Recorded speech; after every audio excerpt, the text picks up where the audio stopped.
ಮೊದಲಿಗೆ ಅಜಿತ್ ಅವರು ಇಲ್ಲ, ಈ ರೀತಿ ಆಗೋದಕ್ಕೆ ಚಾನ್ಸೇ ಇಲ್ಲ, ಭೂಮಿ ಬಾತ್ರೂಮಲ್ಲಿ ಇದ್ದಾಳೆ ಅಂದರೆ ಭೂಮಿ ರೂಮ್ ಒಳಗಡೆ ಬಂದು ಕ್ಯಾಲೆಂಡರ್ಗೆ ಮಾರ್ಕ್ ಹಾಕಬೇಕಾದ್ರೆ ಯಾರಾದರೂ ಕರೆದು ಇದು ಡೈವರ್ಟ್ ಆಗಿ ಅವಳು ಸ್ನಾನಕ್ಕೆ ಹೋಗ್ಬಿಟ್ಟಿದ್ದಾಳೆ, ಅರ್ಜೆಂಟಲ್ಲಿ ಅವಳು ಈಗ ಆಚೆ ಬಂದು ನನ್ನ ಕಣ್ಮುಂದೆ ಈ ಕ್ಯಾಲೆಂಡರ್ಗೆ ಮಾರ್ಕ್ ಹಾಕೋದು ನನಗೆ ತಡ್ಕೊಳ್ಳೋಕ್ಕೆ ಆಗಲ್ಲ. ಬೆಳಗ್ಗೆ ಎದ್ದಿದ ತಕ್ಷಣ ಬಂದು ಕ್ಯಾಲೆಂಡ್ರಲ್ಲಿ ಮಾರ್ಕ್ ಹಾಕೋದು ಅವಳ ಮೊದಲನೇ ಕೆಲಸ ಅಂತಂದರೆ ಈ ಕೆಲಸ ಅವಳಿಗೆ ತುಂಬ ಖುಷಿ ಕೊಡುತ್ತೆ. ನನ್ನಿಂದ ದೂರ ಆಗೋದಕ್ಕೆ ಅವಳು ಕಾಯ್ತಾ ಇದ್ದಾಳೆ. ಅವಳು ಬರೋದಕ್ಕಿಂತ ಮುಂಚೆ ಈ ಕೆಲಸನ ನಾನೇ ಮಾಡಬೇಕು. ಕ್ಯಾಲೆಂಡ್ರಲ್ಲಿ ಮಾರ್ಕ್ ಮಾಡ್ತಾರೆ ಅಜಿತ್. ಆಗ ಭೂಮಿ ಬಂದು ನಾಳೆ ನಿನ್ನ ಕೆಲಸ ನಾನೇ ಮಾಡಿದ್ದೀನಿ ಸಾಹೇಬ್ರೆ, ನನ್ನ ಕೆಲಸನ ಸುಲಭ ಮಾಡಿಕೊಟ್ಟಿದ್ದಕ್ಕೆ ಥ್ಯಾಂಕ್ ಯು. ಇನ್ನೂ 10 ಮಾಡಿದರೆ ಎಲ್ಲ ಫಿನಿಶ್ ಆಗುತ್ತೆ ಅಂತಾರೆ ಅಜಿತ್. ವರ್ಕೌಟ್ ಮಾಡಿಸ್ತಿರ್ತಾರೆ ಭೂಮಿಗೆ. ಇನ್ನೂ 10 ಕೈ ನೋಯ್ತಾ ಇದೆ ಸಾಹೇಬ್ರೆ, ಆಗಲ್ಲ. ಅಮ್ಮ ಏನಾದರೂ ಬೇಕಿತ್ತಾ? ಅಮ್ಮ ಇಲ್ಲಿವರೆಗೂ ಬಂದಿದೆಯಾ? ಆಗ ಭಾಗ್ಯಮ್ಮ ಸಾಹೇಬ್ರೆ ಬರೋಕೆ ಹೇಳಿದರು ಭೂಮಿ. ಸಾಹೇಬ್ರೆ ಅಂತ ಕರೆದಿದ್ದಕ್ಕೆ ಬೇಜಾರಾಯ್ತೇನಪ್ಪ. ನಾನು ನಿಮ್ಮನ್ನು ಎಷ್ಟೊಂದು ಸಲ ಹೆಸರು ಇಟ್ಟು ಕರಿಬೇಕು ಅಂತ ಅನ್ಕೋತೀನಿ, ಆದರೆ ಬಾಯಿಂದ ಬರೋದೇ ಇಲ್ಲ. ಆಗ ಅಜಿತ್ ಪರವಾಗಿಲ್ಲ, ನನಗೆ ನೀವು ಹೇಗೆ ಕರೆದರೂ ಓಕೆ. ಸಾಹೇಬ್ರೆ ಅಮ್ಮನ ಯಾಕೆ ಬರೋದಕ್ಕೆ ಹೇಳಿದ್ರಿ? ಆಸ್ಪತ್ರೆಯಿಂದ ಡಾಕ್ಟರ್ ಏನಾದರೂ ಫೋನ್ ಮಾಡಿದ್ರಾ? ಅವರ ಆರೋಗ್ಯದ ಬಗ್ಗೆ ಏನಾದರೂ ಹೇಳಿದ್ರಾ? ಅಥವಾ ಕೇಸ್ ಬಗ್ಗೆ ಆ ಥರದ್ದು ಏನೂ ಇಲ್ಲ. ಆ್ಯಕ್ಚುಲಿ ಈಗ ನಾನು ಮಾತಾಡಬೇಕಿರುವಂಥ ವಿಚಾರ ನಿಮ್ಮಿಬ್ಬರಿಗೂ ಸಂಬಂಧಪಟ್ಟಿರುವುದು, ಹಾಗಾಗಿ ಮನೆಯಲ್ಲಿ ಮಾತಾಡಿದರೆ ಬೇರೆಯವರು ಕೇಳಿಸ್ಕೋಬೋದು ಅಂತ ಹೇಳಿ ನಾನು ಇಲ್ಲಿಗೆ ಕರೆದಿದ್ದು. ಆಗ ಭಾಗ್ಯಮ್ಮ ನಮ್ಮಿಬ್ಬರಿಗೂ ಸಂಬಂಧಪಟ್ಟಿರೋ ವಿಷಯನ ಅಲ್ಲೇ ಮನೆಯಲ್ಲಿ ಎಲ್ಲರ ಮುಂದೆ ಮಾತಾಡಬಹುದಲ್ಲಪ್ಪ, ನಮಗೆ ಯಾವ ಅಭ್ಯಂತರನೂ ಇಲ್ಲ. ಹೌದು ಸಾಹೇಬ್ರೆ, ನೀವು ಇಷ್ಟೊಂದು ಸೀರಿಯಸ್ ಆಗಿ ನಿಂತಿರೋದು ನೋಡಿದರೆ ವಿಷಯ ಬೇರೆ ಏನೋ ಇರಬೇಕು, ಅದೇನಿದೆಯೋ ಹೇಳಿ. ಆಗ ಅಜಿತ್ ಭಾಗ್ಯಮ್ಮ ಸ್ಟೇಷನ್ಗೆ ದಾಮೋದರ್ ಅನ್ನೋರು ಬಂದಿದ್ದರು. ದಾಮೋದರ್ ಅವರು ಹೇಳಿದ ಪ್ರಕಾರ ವೀರಣ್ಣ ಅವರಿಗೆ ಭೂಮಿನ ಕೊಡಬೇಕಾದ್ರೆ ಅವರ ಕೈಗೆ ಅವರ ತಾಯಿ ಒಂದು ಡೈಮಂಡ್ ನೆಕ್ಲೆಸ್ ಕೊಟ್ಟಿದ್ರಂತೆ. ಆಗ ಭಾಗ್ಯಮ್ಮ ಹಳೆಯದೆಲ್ಲ ನೆನಪು ಮಾಡಿಕೊಳ್ಳುತ್ತಾರೆ. ಜೈಲಲ್ಲಿದ್ದಾಗ ಹೇಳಿದಂಥ ನೆನಪು. ಮನೆಯಲ್ಲಿ ಒಂದು ಟ್ರಂಕ್ ಇದೆ, ಅದರಲ್ಲಿ ನೀನು ಸಿಕ್ಕಾಗ ಇದ್ದಿದ್ದ ಬಟ್ಟೆ, ನಿನ್ನ ಬಾಲ್ಯದ ವಸ್ತುಗಳು ಇದೆ, ಅದನ್ನು ಇಟ್ಕೊಂಡು ನಿನ್ನ ಹೆತ್ತವರನ್ನು ಹುಡುಕು. ಆಗ ಭೂಮಿ ದೇವಯಾನಿ ಜೊತೆ ಮಾತಾಡಿದ್ದು ನೆನಪು ಮಾಡಿಕೊಳ್ಳುತ್ತಾರೆ. ನಾನು ಡಿಟೆಕ್ಟಿವ್ನ ಹೋಗಿ ಮೀಟ್ ಮಾಡಿಕೊಂಡು ಬಂದಿದ್ದೀನಿ. ಆ ಡೈಮಂಡ್ ನೆಕ್ಲೆಸ್ ಅದನ್ನು ತೋರಿಸಿ ಪತ್ತೆ ಮಾಡೋಕ್ಕೆ ಆಗುತ್ತಾ ಅಂತ ಕೇಳಿದ್ದೀನಿ. ಆ ನೆಕ್ಲೆಸ್ ಜೋಪಾನ ರೂಮಲ್ಲೇ ಇಡಬೇಡ, ಅಕಸ್ಮಾತ್ ಆಗಿ ಅಜಿತ್ ಕಣ್ಣಿಗೆ ಬಿತ್ತು ಅನ್ಕೋ. ಆಮೇಲೆ ಅಜಿತ್ ನೂರಾರು ಪ್ರಶ್ನೆ ಕೇಳುತ್ತಾನೆ. ಆಗ ಅಜಿತ್ ಅದರ ಬಗ್ಗೆ ನಿಮ್ಗೇನಾದರೂ ಐಡಿಯಾ ಇದೆಯಾ? ಆಗ ಭಾಗ್ಯಮ್ಮ ಗೊತ್ತು, ನಮಗೆ ಭೂಮಿನ ನೋಡ್ಕೊಳ್ಳೋದಕ್ಕೆ ಸಹಾಯ ಆಗಲಿ ಅಂತ ಅವರ ಅಮ್ಮ ನಮಗೆ ಕೊಟ್ಟಿದ್ರು ಅಂತ ಅನಿಸುತ್ತೆ, ಆದರೆ ನಾವು ಮಾತ್ರ ಅದೆಂಥ ಕಷ್ಟದ ಸಂದರ್ಭ ಬಂದರೂ ಅದನ್ನು ಕಳೀಲಿಲ್ಲ. ಅದು ಆ ಒಂದು ಸರ ಇತ್ತು ಅನ್ನೋದನ್ನು ನಾವು ಮರೆತು ಹೋಗ್ಬಿಟ್ಟಿದ್ವಿ. ಆಗ ಅಜಿತ್ ಹಾಗಾದರೆ ಆ ನೆಕ್ಲೆಸ್ ನಿಮ್ಮ ಹತ್ರನೇ ಇದೆಯಾ? ಇತ್ತು, ಇದು ಭೂಮಿಗೆ ಸೇರಬೇಕು, ಅವಳಿಗೆ ಅವಳ ತಾಯಿ ನೆನಪಿಗೋಸ್ಕರ ಇರಲಿ ಅನ್ನೋ ಕಾರಣಕ್ಕೆ ನಾನೇ ಒಂದು ಟ್ರಕ್ಕಲ್ಲಿ ಜೋಪಾನವಾಗಿ ಇಟ್ಟಿದ್ದೆ. ಭೂಮಿ ಸಾಹೇಬ್ರೆ, ಅದು ವಟಾರದಲ್ಲಿ ಗಲಾಟೆ ಆದಾಗ ನನ್ನ ಬಾಲ್ಯದ ವಸ್ತುಗಳೆಲ್ಲ ಕಳುವಾಯಿತು ಅಂತ ನಾನು ನಿಮ್ಮ ಹತ್ರ ಹೇಳಿದ್ನಲ್ಲ, ನೆನಪಿದೆಯಾ ನಿಮಗೆ? ಅದರ ಜೊತೆ ಈ ನೆಕ್ಲೆಸ್ ಕೂಡ ಕಳೆದು ಹೋಗಿರ್ಬೋದು. ಏನೋಪ್ಪ, ನನಗೆ ಸರಿಯಾಗಿ ಗೊತ್ತಿಲ್ಲ ಸಾಹೇಬ್ರೆ. ಅದೆಲ್ಲ ಬಿಡಿ, ಇವಾಗ ನಂಗೆ ಯಾಕೋ ತುಂಬ ತಲೆನೋವು. ನಾನು ಒಂದು ಲೋಟ ಟೀ ಕಾಸ್ಕೊಂಡು ಕುಡಿತೀನಿ. ಅಮ್ಮ, ನಾನು ರೆಸ್ಟ್ ತಗೋತಾ ಇರ್ತೀನಿ. ಆಗ ಭೂಮಿ ದೇವರ ಹತ್ತಿರ ಬಂದು ನಿಂತಿರ್ತಾರೆ. ಆಗ ದೇವಯಾನಿ, ಭೂಮಿ ದೇವರಿಗೆ ದೀಪ ಹಚ್ಚಿಬಿಟ್ಟು ಹೀಗೆ ಸೈಲೆಂಟಾಗಿ ನಿಂತ್ಬಿಟ್ಟಿದೀಯಾ? ಯಾಕೆ ದೇವರ ಹತ್ರ ಏನು ಕೇಳ್ಕೊಳ್ಳಲ್ವಾ? ನಿನ್ನ ಮುಖದಲ್ಲಿ ಯಾಕೋ ಮೊದಲಿನ ಕಳೆ ಇಲ್ಲ, ಏನೋ ಒದ್ದಾಟದಲ್ಲಿ ಇದೆಯಾ ಅನ್ನಿಸ್ತಾ ಇದೆ. ಏನಾಯಿತು ಮಗಳೇ? ಹೇ, ಅಳ್ತಾ ಇದೀಯಾ?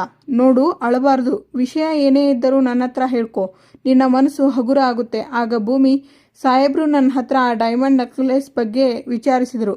ಹೌದಾ, ಕೊಟ್ಬಿಟ್ಟಿಯಾ? ಅಜಿತ್ ನೆಕ್ಲೆಸ್ ತೊಗೊಂಡ್ಬಿಟ್ನಾ? ಇಲ್ಲ ದೇವಯಾನಿಯಮ್ಮ, ನಾನು ಆ ನೆಕ್ಲೆಸ್ ವಿಷಯ ಸಾಹೇಬ್ರ ಹತ್ತಿರ ಏನೂ ಹೇಳಿಲ್ಲ. ಯಾಕೋ ನನಗೆ ಹೇಳಬೇಕು ಅಂತಾನೂ ಅನ್ನಿಸ್ಲಿಲ್ಲ. ಮೊದಲನೇ ಸರಿ ಸಾಹೇಬ್ರ ಹತ್ರ ಯಾವುದೋ ಒಂದು ವಿಷಯನ ನಾನು ಮುಚ್ಚಿಟ್ಬಿಟ್ಟೆ. ಅಲ್ಲ ದೇವಯಾನಿಯಮ್ಮ, ಇದನ್ನೆಲ್ಲ ನೋಡ್ತಾ ಇದ್ರೆ ನನಗೆ ಏನು ಮಾಡಬೇಕು ಅಂತಲೇ ತೋಚ್ತಾ ಇಲ್ಲ. ಆಗ ದೇವಯಾನಿ, ಅಯ್ಯೋ ಇಷ್ಟಕ್ಕೆಲ್ಲ ಅಳ್ತಾರಾ? ಎಲ್ಲಿ ಅಳಬಾರ್ದು, ನನ್ನ ಬಂಗಾರ ಅಲ್ವಾ? ನನ್ನನ್ನು ಕೇಳೋದಾದರೆ ನಿನ್ನ ಹತ್ರ ಇಂಥ ಒಂದು ಡೈಮಂಡ್ ನೆಕ್ಲೆಸ್ ಇದೆ ಅನ್ನೋ ವಿಷಯ ಯಾರಿಗೂ ಗೊತ್ತಾಗೋದೇ ಬೇಡ. ನಿನಗೂ ಟೆನ್ಷನ್ ತಪ್ಪುತ್ತೆ. ಬೆಳಕು ಬಿದ್ದರೆ ತಾನೇ ವಜ್ರ ಹೊಳೆಯೋದು. ಇಲ್ಲಿ ನೋಡು, ಫಸ್ಟು ನಿಮ್ಮ ಭಾಗ್ಯಮ್ಮ ಹುಷಾರಾಗಲಿ, ರಾದಿ ಅಂತ ಬಿಡುಗಡೆ ಆಗಲಿ, ಆಮೇಲೆ ನೀನು ಈ ವಿಷಯನ ಹೇಳ್ಬೋದು, ಅಥವಾ ಆಮೇಲೆ ನೋಡ್ಕೊಳ್ಳೋಣ. ಆದರೆ ಸಾಹೇಬ್ರ ಹತ್ರ ಸುಳ್ಳದೆ ಹೋದರೂ ಸತ್ಯ ಮುಚ್ಚಿಟ್ಬಿಟ್ನಲ್ಲ ಅನ್ನೋ ಪಾಪ ಪ್ರಜ್ಞೆ ನನಗೆ ಕಾಡ್ತಾ ಇದೆ ದೇವಯಾನಿಯಮ್ಮ. ಆಗ ದೇವಯಾನಿ, ಸತ್ಯ ಮುಚ್ಚಿಡ್ತಾ ಇರೋದು ಪ್ರೀತಿಗೋಸ್ಕರನೇ ತಾನೆ? ಈಗ ನಿನಗೆ ಅಜಿತ್ಗೆ ಹೇಳಬೇಕು ಅನ್ನೋದು ಮುಖ್ಯನಾ? ಅಥವಾ ಇಷ್ಟು ವರ್ಷ ನಿನ್ನನ್ನು ಹೆತ್ತು ಅಮ್ಮನ ಥರ ಸಾಕಿ ಸಲಹಿದ್ರಲ್ಲ ಭಾಗ್ಯಮ್ಮ, ಅವರ ಹೆಲ್ತ್ ಮುಖ್ಯನಾ? ಮೊದಲು ಅವರು ಹುಷಾರಾಗಲಿ, ಬಿಡುಗಡೆಯಾಗಲಿ. ಆಗ ನಾವು ಹೇಳಿದರೆ ನನ್ನ ಮಗಳು ನನ್ನಿಂದ ದೂರ ಆಗಿಬಿಡ್ತಾಳೆ, ನನ್ನ ಜೊತೆ ಇರಲ್ಲ, ಈ ನೋವು ಎಲ್ಲ ಈಗಿನಷ್ಟು ಆಗಲ್ಲ, ತಡ್ಕೋತಾರೆ. ಆಮೇಲೆ ಬೇಕಾದರೆ ಈ ನೆಕ್ಲೆಸ್ ಬಗ್ಗೆ ನೀನು ನಾನು ಇಬ್ಬರೂ ಸೇರಿಕೊಂಡು ಅಜಿತ್ಗೆ ಹೇಳೋಣ. ಈಗ ಏನು ಹೇಳೋದು ಬೇಡ. ಆಗ ಭೂಮಿ ತಪ್ಪಾಗಲ್ವಾ? ಏನಿಲ್ಲ, ನೀನು ರಿಲ್ಯಾಕ್ಸ್ ಆಗಿ ಇರು, ಸದ್ಯಕ್ಕೆ ಈ ವಿಷಯ ಮರ್ತ್ಬಿಡು. ನೀವು ಹೇಳೋದು ಸರಿ ಅನಿಸುತ್ತೆ ಜಾನೆ. ಆಗ ಅಜ್ಜಿ ನಾಳೆಗೆ ಏನೇನು ಬೇಕು ಅಂತ ಬರ್ಕೊಂಡ್ರ ಸರಿಯಾಗಿ. ಆಗ ಶ್ರವಣ್, ಬರ್ಕೊಂಡಿದ್ದೀನಮ್ಮ, ನಿಮಗೇನಾದರೂ ಬೇಕಿದ್ರೆ ಹೇಳು, ಬರ್ಕೊಂಡ್ಬಿಡ್ತೀನಿ. ಇಲ್ಲ. ಆಗ ಸತ್ಯನ, ಅಜ್ಜಿ ಗಾಬರಿ ಆಗಬೇಡಿ, ಗುರುಗಳು ತಾನೇ, ಬೆಳಗ್ಗೆ ಬೇಗ ಬರ್ತಾರೆ, ನಾನು ಫೋನ್ ಮಾಡಿ ಹೇಳಿದ್ದೀನಿ. ಆಗ ಭೂಮಿ ಎಲ್ಲರಿಗೂ ಕಾಫಿ ಕೊಡ್ತಾರೆ. ಆಗ ಶ್ರವಣ್, ಪೂಜೆಗೆ ಬೇಕಾಗಿರುವುದೆಲ್ಲ ಬರ್ಕೊತಾ ಇದ್ದೀನಿ, ನಿನಗೇನಾದರೂ ಬೇಕಿದ್ರೆ ಹೇಳಿಬಿಡು ಭೂಮಿ, ಇಲ್ಲಿ ಆ್ಯಡ್ ಮಾಡ್ಕೊಂಡ್ಬಿಡ್ತೀನಿ. ಆಗ ಭೂಮಿ, ದೊಡ್ಡ ಸಾಹೇಬ್ರೆ, ದಿನಸಿ ಸಾಮಾನು ಸ್ವಲ್ಪ ಬೇಕು, ಅದನ್ನೆಲ್ಲ ಲಿಸ್ಟ್ ಮಾಡಿ ಇಟ್ಟಿದ್ದೀನಿ, ತಂದು ಕೊಟ್ಬಿಡ್ತೀನಿ. ಆಗ ಸತ್ಯನ, ರಾಮಣ್ಣ, ಮಯೂರಿ ನಾಳೆ ಬರ್ತೀನಿ ಅಂತ ಹೇಳಿದ್ಲಲ್ಲ ಅಲ್ವಾ? ಆಗ ರಾಮ್, ಅವಳು ಹೊರಡುವಾಗ ಹೇಳಿದ್ಲಲ್ಲ ವಾಪಸ್ ಬರ್ತೀನಿ ಅಂತ. ಆಗ ಸತ್ಯನ, ಖಂಡಿತ ಬಂದೇ ಬರ್ತಾಳೆ, ಅವಳು ಕೊಟ್ಟ ಮಾತನ್ನ ಗುರಿನ ಹೊತ್ತು ತಪ್ಪೋದಿಲ್ಲ. ಅದು ಅಲ್ಲದೆ ಇಂಥದ್ದನ್ನ ಪಡ್ಕೋಬೇಕು ಅಂದ್ರೆ ಪಡ್ಕೊಂತಾಳೆ ಅಂತ ಹುಡುಗಿ. ಹೌದು ಸತ್ಯ. ಆಗ ಸತ್ಯನ, ಆಹಾ ಅದೆಷ್ಟು ಜಲಸ್ ಈ ಹುಡುಗಿಗೆ, ಮಯೂರಿ ಹೆಸರು ಕೇಳೋದೇ ತಡ, ಮುಖ ನೋಡು ಒಳ್ಳೆ ಮೊಸರು ಗಡಿಗೆ ಆದಂಗೆ ಆಯಿತು. ಇದನ್ನ ಅಚ್ಚ ಕನ್ನಡದಲ್ಲಿ ಹೊಟ್ಟೆ ಕಿಚ್ಚು ಅನ್ನೋದಕ್ಕಿಂತ ಇಂಗ್ಲೀಷಲ್ಲಿ ಜಲಸ್ ಅಂತ ಹೇಳೋದೇ ಒಳ್ಳೆಯದು. ಮಯೂರಿ ಹೆಸರೇ ಇಷ್ಟು ಕೆಲಸ ಮಾಡ್ತಿದ್ಯಾ ಅಂದರೆ ಇನ್ನು ಅವಳು ಬಂದ ಮೇಲೆ ಹೇಗೆ ಪ್ರೀತಿ ಜಾಗೃತಿ ಆಗುತ್ತೆ ಅಂತ ನೋಡ್ತೀನಿ. ಶ್ರವಣ್, ಅಮ್ಮ, ಮುಂಚೆ ಎಲ್ಲ ತುಂಬ ಚೆನ್ನಾಗಿ ನಡೀತಾ ಇದ್ದೆ, ನೀನು ಇತ್ತೀಚೆಗೆ ನಡೆಯೋದನ್ನೇ ಬಿಟ್ಬಿಟ್ಟಿದ್ಯಾ ಗೊತ್ತಾ? ಆಗ ಅಜ್ಜಿ, ಸುಸ್ತಾಗುತ್ತೆ ಕಣೋ. ಸುಸ್ತ ಅಂತ ನಡೆಯೋದನ್ನೇ ಬಿಟ್ಬಿಟ್ರೆ ಹೇಗೆ ಅಮ್ಮ? ನಡೆದ್ರೆ ತಾನೇ ನಿನಗೆ ಆರೋಗ್ಯ. ನೀನು ಆರೋಗ್ಯವಾಗಿದ್ದರೆ ನಮ್ಮ ಜೊತೆ ತುಂಬ ದಿನ ಇರಬಹುದು. ಇರ್ತೀನಿ ಕಣೋ. ತುಂಬ ಅಂದರೆ ನಿನಗೆ ಮೊಮ್ಮಕ್ಕಳು ಆಗೋವರ್ಗ, ಅದಕ್ಕಿಂತ ಜಾಸ್ತಿ. ಶಾರದಾ ಏನು ಮಾಡ್ತಿದ್ದಾಳೆ? ಭೂಮಿ ಜೊತೆ ಅಡುಗೆ ಮನೆಯಲ್ಲಿ ಇದ್ದಾಳೆ. ಅವಳಂತೂ ಭೂಮಿನ ಬಿಟ್ಟು ಒಂದು ಇಂಚು ಆ ಕಡೆ ಈ ಕಡೆ ಹೋಗಲ್ಲ. ಅವಳ ಜೊತೆ ಚೆನ್ನಾಗಿ ಹೊಂದ್ಕೊಂಡಿದ್ದಾಳೆ. ನಮ್ಮನ್ನೆಲ್ಲ ಗುರುತು ಹಿಡಿಯೋದಕ್ಕೆ ಇನ್ನೂ ಸ್ವಲ್ಪ ಟೈಮ್ ಬೇಕಾಗುತ್ತೆ ಅಮ್ಮ. ಆಗುತ್ತೆ ಕಣೋ, ಅದಕ್ಕೆ ತಾನೇ ದೊಡ್ಡವರು ಹೇಳಿದ್ದಾರೆ ನಿಧಾನವೇ ಪ್ರಧಾನ ಅಂತ. ಆಗ ದೇವಯಾನಿ, ಏನೋ ಮಾತಾಡ್ತಿದ್ದೀರಾ ಬಾವ, ಒಂದು ವಿಷಯ ಕೇಳಬೇಕಿತ್ತು. ಈ ಹಿಂದೆ ನಮ್ಮ ಮನಸ್ವಿನಿಗೆ ಅಂತ ಗಂಡುಗಳು ಬಂದಿದ್ರಲ್ಲ ನೋಡೋಕೆ, ಆಗ ಮನಸ್ವಿನಿ ಏನೋ ಹೇಳಿದ್ಲು, ಹೇಳಿ. ಆಗ ಶ್ರವಣ್, ಮನಸ್ವಿನಿ ಏನು ಹೇಳಿದ್ಲು ಗೊತ್ತಾಗ್ತಿಲ್ಲ, ಒಂದು ನಿಮಿಷ ನೆನ್ಪು ಮಾಡ್ಕೋತೀನಿ. ಅಯ್ಯೋ ಬಾವ, ಅಮ್ಮ ಸಿಕ್ಕಿದ ಮೇಲೆ ಮದುವೆ ಆಗ್ತೀನಿ ಅಂತ ತಾನೇ ಹೇಳಿದ್ದು ಅವಳು. ಹಾಂ ಕರೆಕ್ಟ್. ಈಗ ಶಾರದಾಕ್ಕನೂ ಮನೆಗೆ ಬಂದಾಯಿತು, ನಚ್ಚಿ ಟ್ರೀಟ್ಮೆಂಟ್ ಕೊಡೋದಕ್ಕೆ ಶುರು ಮಾಡಿದ. ಈಗ ನಾವು ಯಾಕೆ ನಮ್ಮ ಮನಸ್ವಿನಿಗೆ ಒಬ್ಬ ಒಳ್ಳೆ ಹುಡುಗನ ನೋಡಿ ಮದುವೆ ಮಾಡಿಸಬಾರ್ದು? ಅಂಜು ಮತ್ತು ನಚ್ಚಿ ಮದುವೆ ಜೊತೆ ಇವ್ರದ್ದು ಮಾಡಿ ಮುಗಿಸಿಬಿಡೋಣ. ಒಳ್ಳೆಯ ಐಡಿಯಾ, ನಮಗಂತೂ ಒಪ್ಪಿಗೆ ಇದೆ. ಒಂದು ಕೆಲಸ ಮಾಡ್ತೀನಿ, ಇವತ್ತೇ ಅವಳ ಜೊತೆ ಮಾತಾಡ್ತೀನಿ, ಆದಷ್ಟು ಬೇಗ ಅವಳ ಅಭಿಪ್ರಾಯ ಏನು ಅಂತ ತಿಳ್ಕೊತೀನಿ. ಬಾವ, ಅವಸರಪಟ್ಟು ಈ ವಿಷಯ ಅವಳ ಹತ್ತಿರ ಮಾತಾಡೋಕ್ಕೆ ಹೋಗಬೇಡಿ.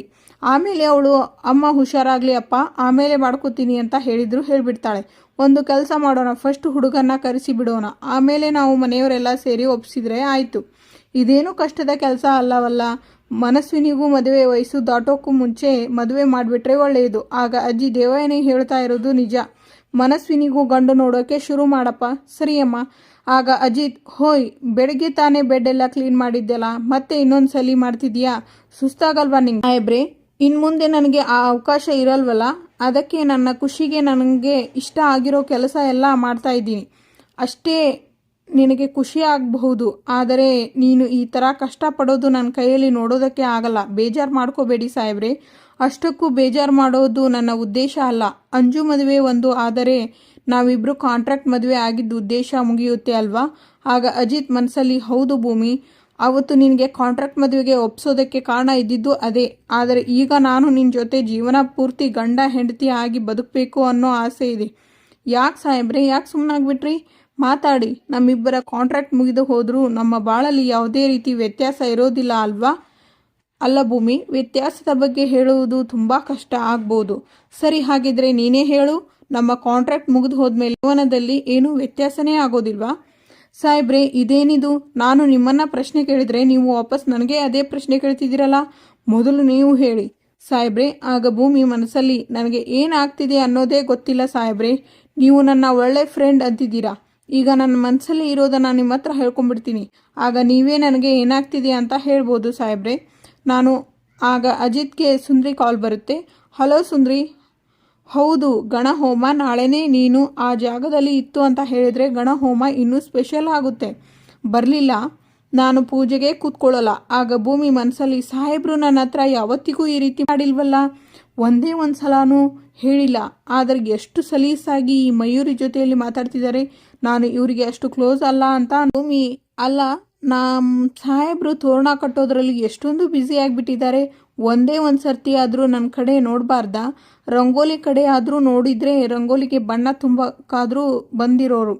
ಸಾಹೇಬ್ರೆ, ಅವತ್ತು ನನಗೆ ಗೊತ್ತಿಲ್ಲದೆ ಇರೋ ಹಾಗೆ ಅಪ್ಪು ಅವರ ಕೇಳಿದ ಪ್ರಶ್ನೆಗೆ ನನ್ನ ಬದುಕಿಗೆ ಕಾಮನ ಬಿಲ್ಲು ಹಾಗೆ ನಮ್ಮ ಸಾಹೇಬ್ರು ಬಂದರು ಅಂತ ಹೇಳಿಬಿಟ್ಟೆ. ನೀವು ನನ್ನ ಜೊತೆಯಲ್ಲಿ ಇರಲ್ಲ ಅನ್ನೋ ವಿಷಯನ ನನಗೆ ಕೊಡೋದಕ್ಕೆ ಆಗಲ್ಲ. ಆಗ ಸತ್ಯನ, ಅಜಿತ, ಈ ಹಸಿರು ತೋರಣದ ಜೊತೆಗೆ ಈ ಹಳದಿ ಹೂವನ್ನು ಕಟ್ಟಿದರೆ ಅದರ ಕಳೆನೇ ಬೇರೆ, ಇದು ಹಾಕ್ಬಿಡಿ. ಆಗ ಅಜಿತ್, ಸತ್ಯನ, ಈ ಹೂವಿನ ಜೀವನ ಎಷ್ಟು ಅದ್ಭುತ ಅಲ್ವಾ? ಆಯಸ್ ಕಡಿಮೆ ಇರೋದು ಅಂತ ಆ ಹೂವಿಗೆ ಗೊತ್ತು. ಆದರೂ ದೇವರ ಮೇಲೆ ಅಲಂಕಾರ ಆಗಿ ದೇವರಿಗೆ ಖುಷಿ ಕೊಡುತ್ತೆ, ಭಕ್ತರಿಗೆ ಖುಷಿ ಕೊಡುತ್ತೆ, ಆ್ಯಂಡ್ ಜನಗಳಿಗೂ ಖುಷಿ ಕೊಡುತ್ತೆ. ಇಂಥ ಅದ್ಭುತವಾದ ಸೃಷ್ಟಿ ಅಲ್ವಾ ದೇವ್ರದ್ದು? ಆಗ ನಚಿಕೇತ್, ಕರೆಕ್ಟು ಬ್ರೋ, ಈ ಹೂವು ಚಿಕ್ಕದಾಗಿ ಇರುತ್ತೆ ಆದರೆ ಎಷ್ಟು ಬಿಂದಾಸಾಗಿ ಕಲರ್ಫುಲ್ ಆಗಿ ಇರುತ್ತೆ ಅಲ್ವಾ? ಆಗ ಸತ್ಯನ, ಅದ್ಭುತ, ಈ ಪ್ರಕೃತಿ ಮಹಿಮಾನೇ ಹಿಂಗೆ. ನಿಂಗೆ ಇನ್ನೊಂದು ವಿಚಾರ ಗೊತ್ತಾ? ಈ ಹೂವು ಎಷ್ಟು ಸೂಕ್ಷ್ಮ ಗೊತ್ತಾ? ಅರಳೋದು ಗೊತ್ತಾಗಲ್ಲ, ಬಾಡೋದು ಗೊತ್ತಾಗಲ್ಲ, ಅಷ್ಟರ ಮಟ್ಟಿಗೆ ಸೂಕ್ಷ್ಮ.